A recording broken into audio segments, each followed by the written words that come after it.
Tus, tus. Ya, salam. Selamat malam. Karena memang saya terlambat tadi ya, karena memang istri ternyata udah saya buat, makanya terlambat dikit. Yang penting hadir tempat ini pelayanannya. Saya juga udah senang melayani Tuhan karena memang udah waktunya kita ini harus kita menyerah kepada Tuhan. Ya, kita mulai. Mari kita menyanyikan seperti itu saya.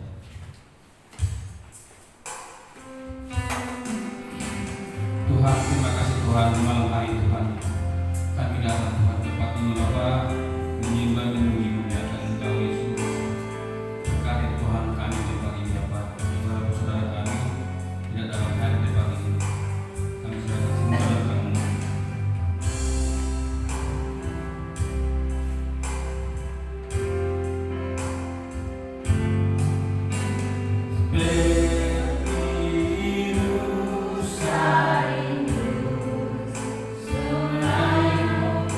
Jiwaku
luar biasa kasih kami. Pada malam ini kami mau buka hati Bapak. Kami mau menyembah kaki-Mu. Inilah kami mau serahkan dalam tangan-Mu. Sebentar kami mau mendengarkan firman-Mu. Biar kami diam dengan hati yang lapang. Biar kami bisa mendengarkan dengan baik apa yang firman itu. Terangi pikiran kami, karena firman adalah cahaya kehidupan kami. Terima kasih Tuhan, berkat-Mu luar biasa mengasihi kami. Sebentar kami duduk diam Bapa dengan penuh Roh Kudus-Mu menyertai kami hari ini. Urapi kami semua, lawan kami semua Tuhan. Pada malam ini biar kami semuanya ingin mendengar firman-Mu, firman itu menjadi berita dalam kehidupan kami. Terima kasih Tuhan, agar Engkau yang kami sembah dan kami muliakan. Dan dalam nama-Mu kami berseru kami syukur ya. Amin. Amin. Puji Tuhan ya. Puji Tuhan. Satu kali dulu sebelum kita firman Tuhan ya. Ada satu sobatku yang setia, tak pernah dia tinggalkan diriku di waktu aku susah, di waktu aku susah, waktu ku sendirian, dia selalu menemani diriku. Namanya Yesus, namanya Yesus, namanya Yesus, amin. Nama Yesus yang menghibur hatimu. Namanya Yesus, namanya Yesus, namanya Yesus, nama Yesus yang menghibur hatiku. Puji Tuhan, nama Yesus yang menghibur hati kita semua, amin. Haleluya. Ibrani pasal yang ke-13. Nah, kita buka dulu Alkitab kita. Kitab Ibrani pasal yang ke-13 ayat yang pertama sampai ayat yang ke-8. Kita akan baca bersama-sama pada hitungan yang ketiga. Sudah dapat semua? Ibrani di perjanjian baru sudah mau terakhir. Ibrani pasal 13 ayat pertama sampai ayat yang ke-8. Kita akan baca bersama-sama 1, 2, 3. Peliharalah kasih persaudaraan. Jangan kamu lupa memberi umpangan kepada orang, sebab dengan berbuat demikian beberapa orang yang tidak diketahuinya telah menjamu malaikat-malaikat. Ingatlah akan orang-orang hukuman, karena kamu sendiri juga adalah orang-orang hukuman. Dan ingatlah akan orang-orang yang diperlakukan senang-senang, karena kamu sendiri juga masih hidup di dunia ini. Hendaklah kamu semua penuh hormat terhadap perkawinan, dan janganlah kamu mencemarkan tempat tidur, sebab orang-orang sundal dan pezina akan dihakimi Allah. Janganlah kamu menjadi hamba uang, dan cukupkanlah dirimu dengan apa yang ada padamu, karena Allah telah berfirman, Aku sekali-kali tidak akan membiarkan engkau, dan Aku sekali-kali tidak akan meninggalkan engkau. Sebab itu dengan yakin kita dapat berkata, Tuhan adalah penolongku, aku tidak akan takut. Apakah yang dapat dilakukan manusia terhadap aku? Ingatlah akan pemimpin-pemimpin kamu yang telah menyampaikan firman Allah kepadamu. Perhatikanlah akhir hidup mereka dan contohlah iman mereka.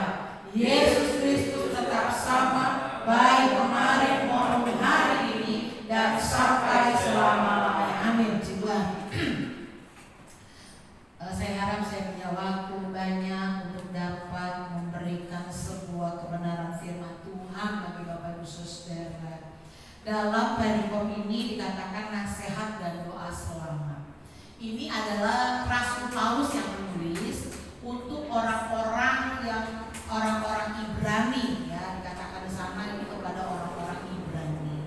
Dan tahukah Bapak Ibu Saudara, waktu ditulis surat ini kepada orang percaya yang di sana, ternyata di Ibrani itu banyak orang Yahudi yang percaya kepada Yesus.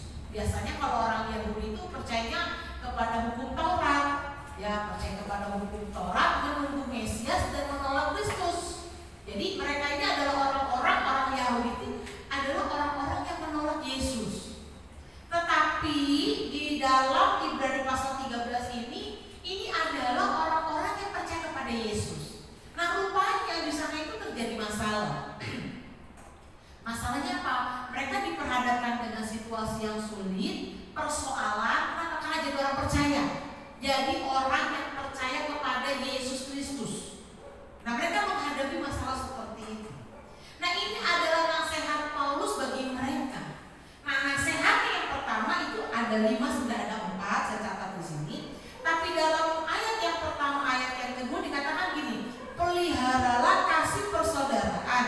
Ayat yang kedua, jangan kamu lupa memberi tumpangan kepada orang, sebab dengan berbuat demikian beberapa orang dengan tidak diketahui telah menjamu malaikat-malaikat. Jadi begini Bapak Ibu Saudara, dalam ayat pertama, ayat yang kedua dijelaskan gini, peliharalah kasih dengan saudara-saudara seiman. Seperti kita ini, kita mau pelihara kasih. Dan yang kedua, dalam ayat yang kedua kita harus berbuat baik. Berbuat baik, memberikan tumpangan. Dikatakan di sana, berbuatlah demikian mungkin dengan tidak diketahui. Waktu kita berbuat baik, ternyata itu malaikat Tuhan. Maksudnya seperti itu. Tetapi dalam poin yang pertama adalah hiduplah dalam kasih yang sejati. Banyak orang hari ini berbuat baik untuk mendapat keuntungan. Ada orang memberi, tetapi mengharapkan besok-besok dia pesen nih masakan apa saya kan begitu ya. Aku berilah dia supaya dia besok pesen sama saya. Atau kita memberi supaya dia ingat untuk tidak lupa saya sudah berbuat baik sama dia. Nah, kita tidak boleh seperti itu. Kasih yang sejati itu kasih yang tidak pura-pura. Jadi kalau emang kita mengasihi, kasihi dengan baik, tidak pura-pura. Enggak hanya di situ, kasih yang tidak ada maunya. Kita mengasihi karena kita ada maunya. Kita mengasihi karena kita ada maunya. Kita karena ada maunya baru kita mengasihi. Bukan seperti itu juga. Kasih yang sejati itu kasih yang tidak egois. Kasihnya untuk diri saya sendiri. Bukan seperti itu. Kasih yang dewasa itu kasih yang empati. Ada 2 kasih, simpati dan empati. Kalau simpati itu artinya begini, kita lihat orang susah ya orang itu, aduh kasihan, susah ya orang itu, aduh orang itu kasihan, lihat dia susah sekali, aduh kasihan. Tapi hanya sampai sebesar kasihan. Tapi kasih yang levelnya lebih tinggi adalah kasih yang empati. Artinya kasih itu dapat berbagi. Kasih itu dapat melakukan sesuatu. Kemarin saya mau pergi ke daerah Kota Bumi pagi-pagi jam 7 setelah semua sudah berangkat. Saya naik motor putar sampai di danau itu. Saya lihat anak SMP sedang dorong motor listrik. Dia dorong bergetar gitu ya. Dia dorong, saya udah lewat. Tapi di hati begini, tolong anak itu. Udah jauh belok. Saya udah lurus mau ke arah Puri. Saya balik lagi naik motor. Saya tanya, adik, kenapa motornya? Mogok tante, tapi di klakson bisa ini listrik ya, dinyalain itu semuanya kelihatan, tapi nggak bisa nyala. Terus saya bilang begini, mau nggak ditelepon papa mamanya suruh ambil sepeda listriknya, gitu kan? Karena ini sudah saya jalan saja sudah mau jam 7, dia anak sekolah putih biru. Iya tante, boleh teleponin. Telepon papa handphone saya. Lalu sekarang saya angkat nenek saya, neneknya. Papa mamanya mana? Pergi di kerja di luar negeri. Jadi kamu bagaimana? Saya tinggal sama nenek dari kecil. Terus saya bingung ya, terus gimana? Gak mungkin dong neneknya datang bawa sepeda. Datang ke situ terus duduk sepeda. Bagaimana? Rupanya ada ibu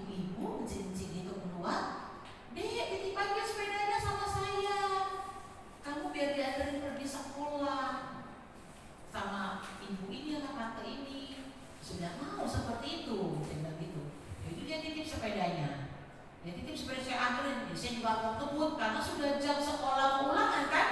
Lagi pulang saya antar kebut, saya catat nomor teleponnya dia, saya tulis lagi nomor telepon tante ya pada waktu telepon. Neneknya telepon bilang iya, mohon maaf, terima kasih udah ditolongin, pelan nggak sekolahnya. Apakah saya dapat keuntungan dari situ? Tidak. Tapi saya belajar bukan hanya simpati. Kasihan tuh anak dorong-dorong muda. Tapi kita mau belajar sama-sama sampai ke empati, memberikan satu pertolongan. Alkitab katakan, jangan-jangan yang sedang engkau tolong itu adalah malaikat dan dia akan memberkati hidup kita.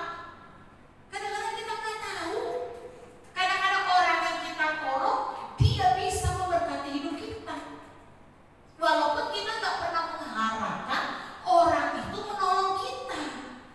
Alkitab katakan dalam demikian beberapa orang dengan tidak diketahuinya telah menjamu malaikat-malaikat. Jujur saja zaman dulu itu makanya Bu suka bilang tante itu suka beli tempe ya. Karena zaman dulu Rita itu setiap akhir bulan setoran disuruh Wendy ya. Nih nanti ya Rika kasih ke tante ya duit sama bukunya. Nanti tante tanda tangan ya. Saya tanda tangan. Nanti saya pulang saya suka kasih tempe. Kenapa? Karena saya suka beli tempe banyak. Namanya zaman dulu, zaman sekarang juga masih suka makan tempe. Tapi saya suka stok. Nanti tempe orek, tempe reja-reja, tempe bacem, tempe goreng gitu ya. Nah anak-anak kan banyak di rumah. Nah itu gue ini suka bilang tuh tante suka kasih tempe. Apapun orang datang saya kasih tempe. Ulangin, gak pernah tante sama sapi saya bekalin walaupun tuh hanya satu papan tempe saya kasih tempe. Saya belajar, Bapak Ibu Saudara, ya, kita belajar. Kita nggak tahu nih waktu kita menabur. Saya yakin percaya begini, waktu kita menabur kebaikan, menabur kebaikan, pasti satu saat kita akan menuai. Seperti orang yang sedang nanam, nabur. Mungkin kita nggak bisa nabur uang, tapi mungkin kita bisa menabur satu kebaikan. Pasti satu saat kita akan menuai kebaikan.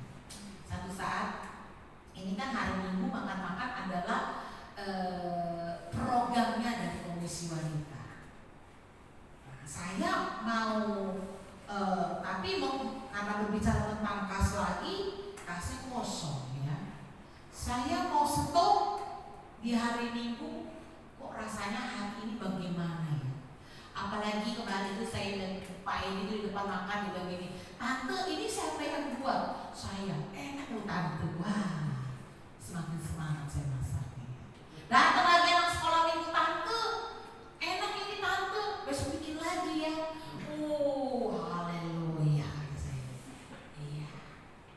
Tapi yang lebih bikin saya lebih bersemangat dan lebih mengalami satu sukacita waktu Ibu Siregar ngomong sama saya. Ya Bu ya, lihat dulu. Bu Siregar bilang gini, Bu, pendeta terima kasih ya. Saya tidak tahu siapa yang menyeletuk. Lalu Bu Siregar ngomong, kita perlu terima kasih. Sekalipun kita nggak nyumbang dana ya Bu. Saya berdoa supaya Ibu diberkati Tuhan. Saya bilang amin. Terima kasih Bu Siregar.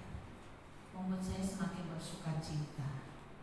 Jadi beliau katakan walaupun saya nggak bisa bantu dana, tapi saya terima kasih, saya bantu doa buat Ibu. Iya. Kalau mau dihitung tambah banyak kan pengeluaran saya. Tapi saya belajar, saya cuma hanya bilang, saya menabur saja. Saya menabur.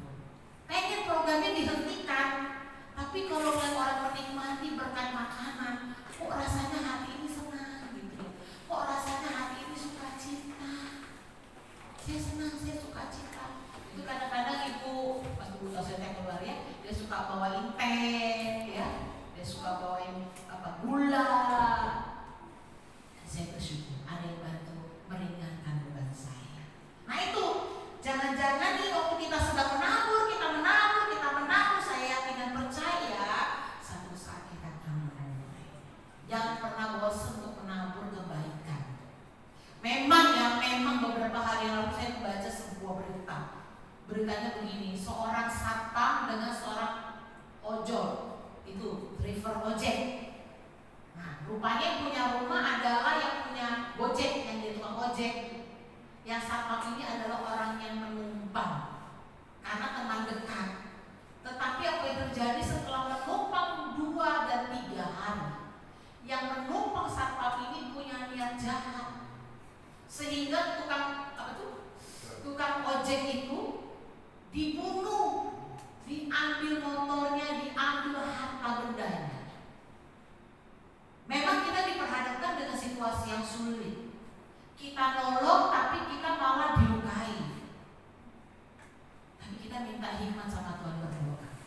Apa yang harus kita lakukan, apa yang harus kita kerjakan, tetapi tetaplah berbuat baik. Tetaplah melakukan perbuatan baik. Memang seringkali kebaikan kita ini disalahartikan. Kita nolong orang malah dijelekkan. Seperti bapak ojek itu nolong orang, teman baik, diberikan tumpangan tidur, tumpangan hidup, malah dia diambil hartanya, nyawanya dihilangkan. Ini yang terjadi. Tetapi kita belajar untuk tetap terus berbuat baik karena kita tahu, kita belajar untuk memiliki kasih di level empati. Artinya kita bisa saling berbagi. Nasihat, mungkin juga dana, mungkin juga tenaga. Saya melihat ada beberapa banyak jemaat Tuhan nggak bisa kasih dana, tapi bisa kasih tenaga. Nggak bisa kasih tenaga, kasih dana, tapi bisa kasih doa. Apa yang bisa kita kerjakan? Mari kita kerjakan. Yang selanjutnya dalam poin yang kedua, Ibrani pasal yang ke-13 ayat yang keempat. Saya akan bacakan begini. Hendaklah kamu semua penuh hormat terhadap perkawinan, dan janganlah kamu mencemarkan tempat tidur, sebab orang-orang sundal dan pezina akan dihakimi Allah. Haleluya. Selama menikah beberapa puluh tahun ini, saya sudah 22 tahun. Tahun 2003 berarti 22 tahun. Saya banyak melihat. Selama masuk di dalam pelayanan, saya banyak sekali melihat. Kalau kita menjaga, menghargai sebuah pernikahan, suami dan istri, maka saya yakin dan percaya itu akan menghasilkan hasil yang baik. Suatu saat Bapak Pendeta Stephenson katakan gini, kalau kita menjaga hidup kita, menghargai perkawinan kita dengan baik, nggak akan ada tuh penyakit-penyakit yang membahayakan hidup kita, terutama penyakit-penyakit kelamin. Jadi kita harus hargai nih satu pernikahan. Lembaga pertama yang diberkati oleh Tuhan adalah lembaga pernikahan. Kadang-kadang kita nggak bisa memungkiri hari-hari ini banyak suami-suami yang tidak menjaga, tidak menghargai sebuah pernikahan. Jika itu terjadi, istri harus tahan untuk hidup bertahan. Demikian juga istri-istri, kalau ada suami-suami, kalau ada istri-istri yang demikian, harus belajar bertahan. Satu saat ada gembala sidang yang sangat terkenal di daerah Lampung. Istrinya bersama dengan salah seorang pengerja. Bapak gembala ini bilang begini, apapun yang terjadi, istri itu ibu gembala tetap istri saya. Suami mengampuni, suami menerima. Setelah ibu gembala itu kembali, beberapa tahun kemudian ibu gembala itu dipanggil pulang ke rumah Bapak di surga. Saya melihat begini, Bapak Ibu Saudara, kita ini selama saya belajar, saya melihat ya dalam pernikahan ini, kalau kita menghargai satu pernikahan, kita menghormati satu pernikahan, saya yakin dan percaya di sana dalam kitab Mazmur berkat dalam pernikahan itu sangat luar biasa. Kita harus belajar mengampuni pasangan hidup kita, dan kita juga harus belajar setia. Karena hari ini bukan saja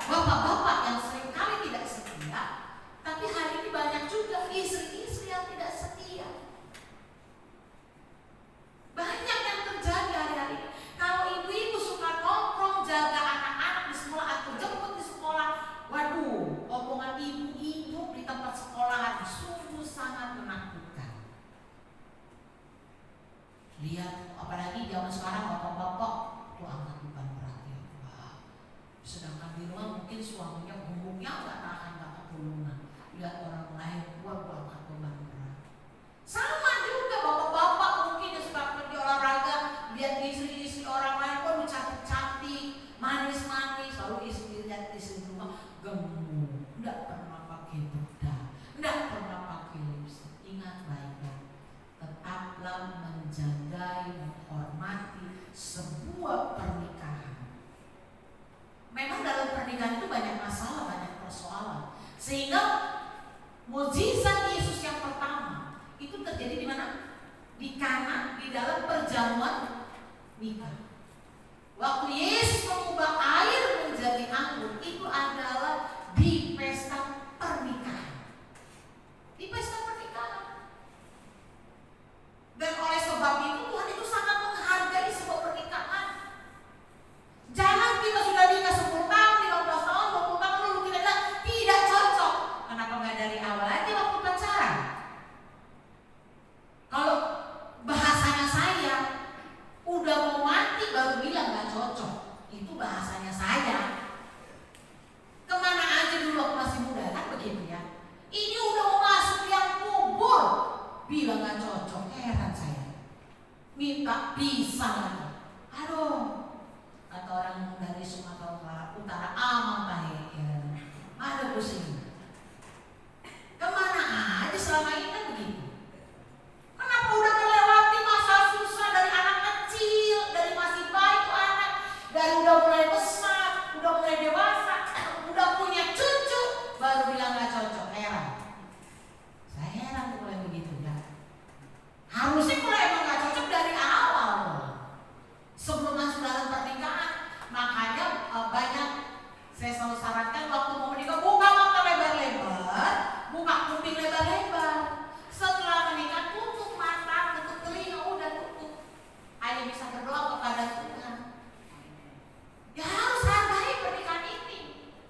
Kalau Bapak Ibu Saudara tidak menghargai sebuah pernikahan, anak-anak itu yang paling bahaya.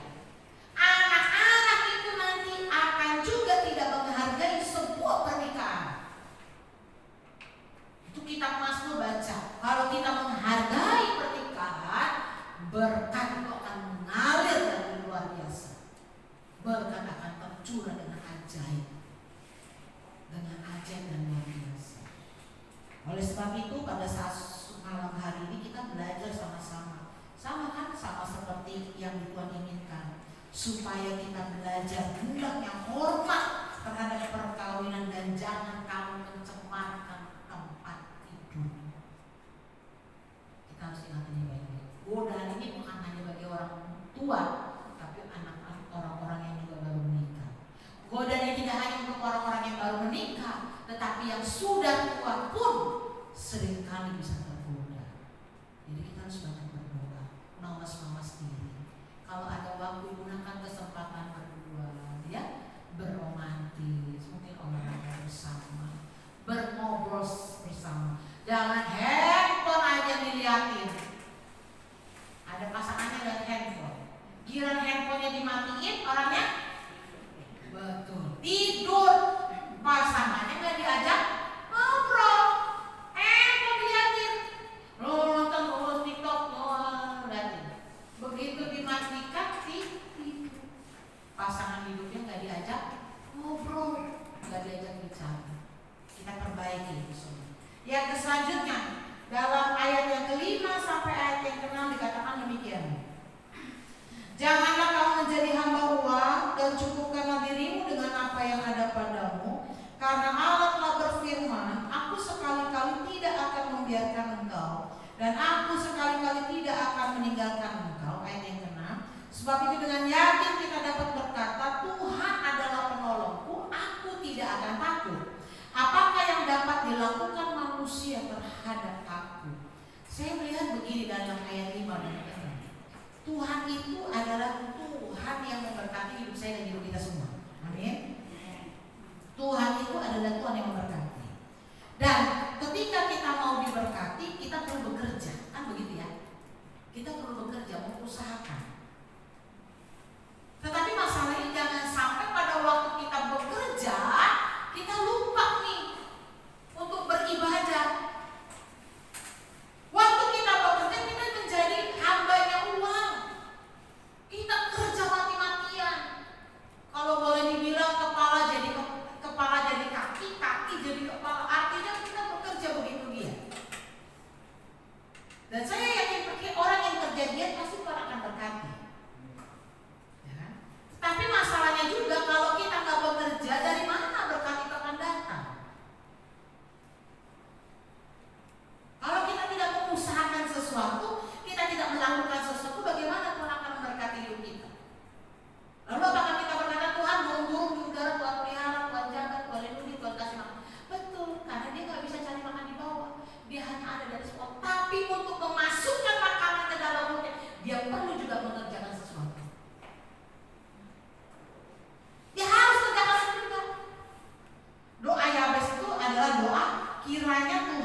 berlimpah-limpah, apalagi saya ada sebuah catatannya. Tuhan akan memberkati kita berlimpah-limpah, memperluas daerahku, melindungi dari malapetaka bahaya, menjauhkan dari segala sakit penyakit. Memberkatiku berlimpah-limpah, yang kedua memperluas daerahku. Kata memberkati berlimpah-limpah dan memperluas daerahku itu ya habis itu bekerja dengan giat, perang, berperang, ambil itu daerah, mengambil itu daerah, berperang, mengusahakan, perlu kerja keras. Jangan kita bilang burung di udara terpelihara, betul, tapi burung di udara juga bekerja, dia di atas untuk mendapatkan sebuah makanan, dia harus pergi mencari. Kalau nggak dari mana tuh burung makan? Apakah itu langsung buat jatuh masuk ke dalam mulutnya burung? Kan dia harus pergi mencari makanan, pohon-pohon yang ada buahnya. Harus tetap kita mengerjakannya. Saya ingat sekali di dalam kitab Perjanjian Baru, bagaimana kamu akan memberikan, ketika aku telanjang, Tuhan, kita harus memberikan pakaian. Waktu aku lapar, memberikan makan. Waktu aku haus, memberikan minum. Kalau kita tidak punya apa yang harus kita berikan? Masalahnya sekarang begitu. Kita berdoa supaya berkat Tuhan itu melimpah-limpah dalam hidup kita, tapi tidak ada sesuatu yang kita hasilkan, tidak ada sesuatu yang kita kerjakan. Bagaimana Tuhan akan memberkati hidup kita? Tapi masalahnya juga waktu kita sudah diberkati Tuhan berlimpah-limpah, jangan jadi hamba uang. Kadang-kadang hari ini waktu kita berdoa, Tuhan tolong buka jalan, tolong Tuhan buka jalan, Tuhan kasih pekerjaan, Tuhan kasih usaha, Tuhan kasih sesuatu, Tuhan berkati. Tapi waktu diberkati Tuhan sering kali kita jadi hamba uang. Kita tidak mau ke gereja, kita malas ibadah, kita tidak mau melayani Tuhan, kita tidak sungguh-sungguh dalam melayani Tuhan. Ini kadang-kadang manusia. Waktu lagi susah kita berdoa supaya Tuhan berkati kita. Tapi setelah kita diberkati oleh Tuhan, kita jadi sombong. Kita tidak mau ke gereja, kita tidak mau melayani Tuhan, kita tidak mau sungguh-sungguh kepada Tuhan. Ini masalahnya. Kerjalah giat, kerjalah dengan semangat. Ada satu pendeta yang namanya katakan begini, bekerjalah lebih pagi dari orang lain, selesailah lebih malam dari orang lain. Kalau ingat itu, saya ingat kitab Amsal pasal 31 tentang wanita yang cakap dan elok. Dia bangun pagi-pagi, dia atur itu rumahnya, dia atur pembantunya, orang-orang hambanya, dia atur. Bahkan Alkitab katakan dia nyalakan lilin untuk menjahit baju, untuk mengerjakan sesuatu. Artinya dia kerja lebih keras. Alkitab katakan siapakah istri yang cakap dan elok? Amsal pasal 31. Kerja lebih giat, kerja lebih semangat. Apapun kita kerjakan dengan semangat. Jujur saja, Bapak Ibu Saudara, saya ini orang yang terlalu bersemangat. Saking semangatnya kadang-kadang anak-anak suka bilang, mami itu terlalu banyak yang mami mau urus. Saya bersemangat, betul. Sampai kadang-kadang pokoknya saking terlalu banyak kerjanya sampai saya juga jadi bingung. Terlalu bersemangat. Tapi saya merasa ini harus dikerjakan, ini harus dikerjakan. Nah, saya harap Bapak Ibu Saudara, ayo kita semangat. Gak ada ruginya kan diberkati Tuhan limpah-limpah. Gak ada ruginya. Malah kita dapat memberkati orang lain, bisa kasih makan orang lain, bisa kasih minum orang lain, bisa kasih pakaian kepada orang lain.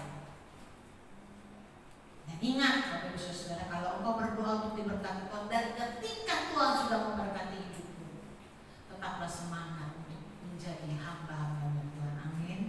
Haleluya. Yang selanjutnya sebagai poin yang terakhir di dalam ayat yang ke-7, Ibrani pasal 13 ayat yang ke-7. Ingatlah akan pemimpin-pemimpin kamu yang telah menyampaikan firman Allah kepadamu. Perhatikanlah akhir Ini poin yang keempat adalah saya mau mengatakan demikian. Berdoa syafaat untuk pemimpin. Dikatakan di sana, ingatlah kepada pemimpin rohani, contohlah iman mereka. Dalam satu gereja seperti ini, Bapak Ibu Saudara, ini bukan gereja sendiri, hamba Tuhan sendiri. Betul, memang saya masih ingat awal-awal pembukaan. Saya bertemu dengan Pak Sitorus, dengan Pak Siregar, kami berbicara. Lalu saya datang di Parsah Tower, ya, dari sana kami mengundang anak-anak sekolah minggu untuk sekolah minggu. Betul. Tapi ini adalah sebuah kerjasama, teamwork. Jadi nggak bisa berjalan seorang diri. Dulu dari awal-awal mulai ibadah ini dibangun, karena saya pasti butuh teman kerja. Sehingga dibentuklah yang pegang uang kas ini, yang pegang uang kas ini, ini yang sekolah minggu, ini yang ada wanita, ini yang umum. Sudah dibentuk. Sudah semua dibentuk. Kenapa? Karena kita butuh teman kerja. Teman kerja betul. Dan ini pun terbentuk sampai sekarang. Nah, kalau dikatakan ingatlah, contohlah iman mereka, perhatikanlah akhir hidup mereka. Bapak Ibu Saudara diharapkan untuk belajar untuk apa? Saling mendukung, satu visi, satu misi, saling kerjasama. Kita sama-sama bergandengan tangan. Buat apa sih sekarang kita bekerja melayani? Kan untuk Tuhan. Semua kemuliaan bagi nama Tuhan. Walaupun memang beberapa tahun yang lalu saya setiap malam tuh rasanya banjir air mata saya. Jujur saja, setiap malam saya suka menangis. Sampai Bapak Gembala itu marah sama saya. Sudah mami, sudah tidak usah difikirkan. Bagaimana mungkin saya tidak pikirkan? Lawang dari pertama sudah ada yang pegang tas. Katanya saya makan uang tas. Ya Tuhan Yesus. Saya ingat zaman dulu setiap saya pulang pergi-pergi itu ada jemaat besar dan di sini. Kalau saya pulang pergi-pergi dia selalu datang ke rumah, masuk sampai ke kamar saya. Saya sampai geleng-geleng. Saya makan. Nah, orang itu pernah keliling-keliling ke jemaat nanyain uang tas. Ya Tuhan, saya sampai nangis berdoa. Tapi Tuhan bela saya. Saya itu suka dengan Pak Simanjuntak, Pak Sitorus, dan beberapa jemaat yang lain. Mereka datang ke rumah tanya. Mereka tanya kejelasannya. Mereka tanya itu bagaimana Pak Pendeta, Pak Sitorus masih ada lagi. Masih ingat kali peristiwa itu? Sampai beliau tanya, berapa sih Bu perpuluhannya yang didapat? Betul ya Pak ya? Sakit itu ribut soal uang. Sampai saya pusing, betul deh. Aduh Tuhan. Itu jemaat ibu datang, tante nih orang ini begini, tante orang ini begini. Saya bilang sabar, doakan. Dikumpulin jemaat dalam komsel, kok ditanya mau kolekte? Ya Tuhan, mau kolekte saya nggak pegang, yang saya pegang mau perpuluhan. Itu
Bapak Ibu Saudara, kadang-kadang kalau Bapak Ibu Saudara jadi di posisi saya, setiap pagi kami bangun, saya sebut nama satu-satu. Pak Desitorus, keluarga Bapak Martin, keluarga Bapak Edi Paulus, keluarga Bapak Novianto, Ibu Tasoy. Saya berdoa cuma satu-satu. Saya masih bisa ingat jemaat siapa aja, saya masih sebutin satu-satu pekerjaannya, kesehatannya. Betul. Tapi seumpamanya itu sudah Bapak Ibu Saudara lakukan, tapi mereka balas yang gak baik. Sakit gak rasanya? Sakit. Tapi saya belajar tuh, saya jadi hamba, saya hanya hamba Tuhan, saya hanya keset di tempat orang menaruh kotoran. Saya berdoa terus, Tuhan, ampuni saya tidak mau punya karpet, bagaimanapun saya cinta, saya sayang. Itu kemarin si Noel jadi single, saya nangis itu. Kenapa? Saya ingat dia masih kecil. Itu Bapak pilih dulu masih kecil, masih terus tinggal sama saya. Sekarang udah bisa melayani Tuhan. Sekarang sudah besar, sekarang badannya udah gede, udah bisa melayani Tuhan. Saya sedih. Waktu Tuhan tuh main drum, aduh saya sedih hancur hati. Tuhan, terima kasih yang kecil-kecil menjadi gede-gede udah melayani Tuhan. Jujur saja Bapak Ibu Saudara, kita harus saling dukung dalam doa. Saya berdoa bagi Bapak Ibu Saudara-saudara, dan Bapak Ibu Saudara tolong dukung saya dalam doa. Tidak menjelekan gereja, jangan menjelekan gereja, jangan menjelekan, oh dia ini petugas tidak baik, ini gak bagus, ini gak benar, ini aduh jangan. Doa. Beberapa waktu yang lalu saya masih dengar itu soal uang, katanya anu siapa sih yang pegang ini? Aduh Tuhan, saya diam aja. Saya sebenarnya tidak mau cerita tentang ini, tetapi saya ingin berbagi kepada Bapak Ibu Saudara supaya kita belajar seperti ayat yang ke-7. Ingatlah akan pemimpin-pemimpin kamu yang telah menyampaikan firman Allah kepadamu. Perhatikanlah akhir hidup mereka dan contohlah iman mereka. Perhatikan, doakan. Betul, doakan. Apa sih yang saya minta? Pernahkah saya datang ke Bapak Ibu Saudara minta uang? Tidak pernah. Saya rasa kalau ada orang ke rumah saya belajar untuk menabung. Saya tidak pernah minta apa-apa kepada Bapak Ibu Saudara. Kalau Bapak Ibu Saudara waktu saya sudah doakan dan Bapak Ibu Saudara terima berkat, saya juga nggak bilang, sini kasih bagian saya dong. Kamu kan udah diberkati Tuhan, saya kan yang enggak. Mau ingat syukur, mau nggak ingat syukur. Saya hanya bersyukur sama Tuhan. Saya cuma selalu bilang gini, hidup mati saya hanya di tangan Tuhan. Berkat yang saya terima itu ada dari Tuhan. Pernah nggak Bapak Ibu Saudara lihat saya pakai baju jelek-jelek? Nggak pernah. Saya selalu pakai baju yang terbaik buat Tuhan. Saya selalu pakai baju yang bagus. Kenapa? Karena dan saya melayani Tuhan sungguh-sungguh. Karena saya pikir begini, hari ini Bapak Ibu Saudara, saya hidup itu sepertinya berhutang kepada Tuhan. Jadi hari ini saya melayani Tuhan, rasanya saya ingin membalas budi Tuhan. Betul, hanya rasanya ingin balas budi ya Tuhan. Kenapa? Karena Tuhan begitu baik. Ini loh dipelihara, ini loh dijaga, ini loh dilindungi, ini loh dikasih makan. Betul.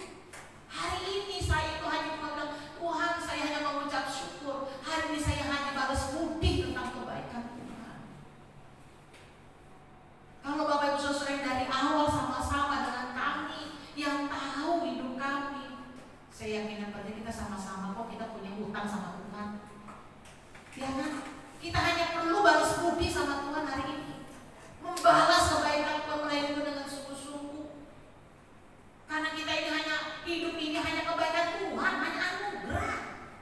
Bisa pakai baju baik, bisa pakai baju bagus, bisa makan, itu semua karena Tuhan. Anak-anak bisa sekolah, semua oleh karena Tuhan, gak ada yang lain. Belajar dari pengalaman yang telah berlalu, marilah kita saling dukung. Saya selalu bilang hati-hati orang-orang yang pegang kas. Zaman dulu saya suka katakan itu. Hati-hati orang yang suka pegang kas. Kenapa? Karena sama seperti Yudas. Hati-hati. Orang yang pegang uang kas itu selalu digoda, dicoba, diuji. Hanya hati-hati. Kita sama-sama belajar. Mari yuk kita dukung yang pegang kas kita doakan, yang jadi sekretaris saudara kita doakan, pengurus-pengurus kita doakan hamba-hamba Tuhan yang melayani. Apalagi pemberita firman, bantu mereka dalam doa. Gak mudah Bapak Ibu Saudara untuk berkhotbah itu. Ya. Saya yakin dan percaya malam hari Tuhan berkati. Ayat yang ke-8 ayat terakhir, Yesus Kristus tetap sama baik kemarin maupun hari ini dan sampai selama-lamanya. Yesus Kristus itu tetap sama, tidak pernah berubah. Janjinya ya dan amin. Tuhan Yesus memberkati. Ibu Galiki masuk di dalam doa untuk terang-terang firman Tuhan. Bapa di surga, dalam nama Yesus pada malam hari ini Tuhan, kami sangat bersyukur kepadamu untuk segala firman-Mu ya Bapa yang kami dengar, biarlah setiap firman-Mu yang kami dengar boleh kami mengerti dan melakukan apa yang kami dengar ya Tuhan, dan kami berkat bagi orang lain ya Bapa yang mengenal kami, bagi tetangga kami, bagi siapapun juga Tuhan, biarlah kami jadi berkat Tuhan. Biarlah kami menjadi tulisan yang bisa dibaca orang lain ya Bapa, supaya hidup kami Tuhan boleh berkenan di hadapan-Mu, dan hidup kami Tuhan boleh menjadi berkat bagi siapapun, bagi rumah tangga kami, bagi anak-anak kami. Terima kasih Tuhan, berkati hamba-Mu yang sudah memberitakan firman Tuhan, Kau pakai lebih heran lagi, supaya nama Tuhan semakin dipermuliakan, dihormatkan di tempat ini Tuhan. Terima kasih Bapa, dalam nama Yesus kami sudah berdoa dan mengucap syukur. Haleluya.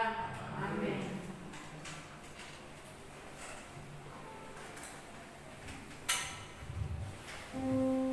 Terima kasih kepada Gembala memberikan firman-Nya sangat baik di malam hari ini.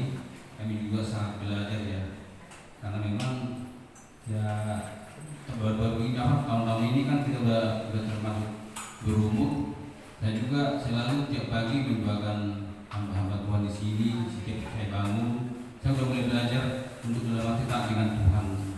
Tetapi ya selama ini memang pernah dulu kesaksian saya memilih Ibu Gembala, Pak Gembala, malamnya dibudak perut saya. Jadi sampai mati, sampai gimana ya? Kata istri, itu gara-gara kamu memilih pendeta, makanya dibudak perutmu. Tapi ketika dibuat saya sembuh. Itu nggak ada obatnya. Jadi disitulah mulai belajar ya menyerah kepada Tuhan. Memang sebelumnya itu memang belum pernah saya punya iman ya, karena memang di sini saya beriman. Sejak kecil saya dikatakan Kristen, tapi Kristen KTP.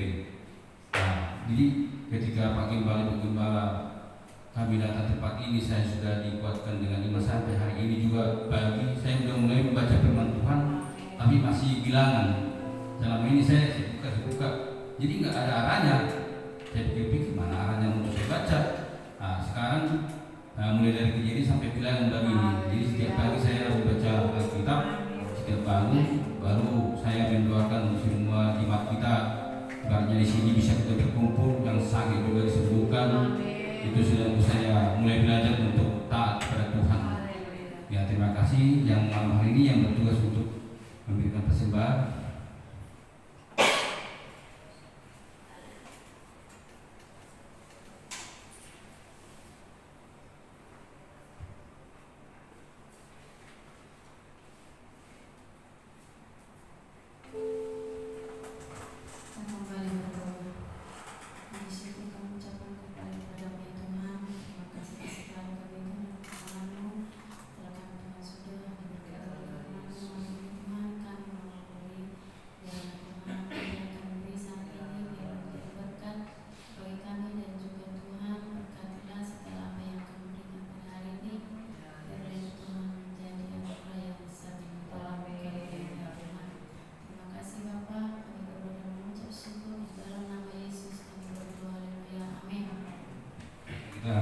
Segala puji syukur.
bersenang sekali. Tidak ada pengumuman yang lain. Besok adalah ibadah doa malam.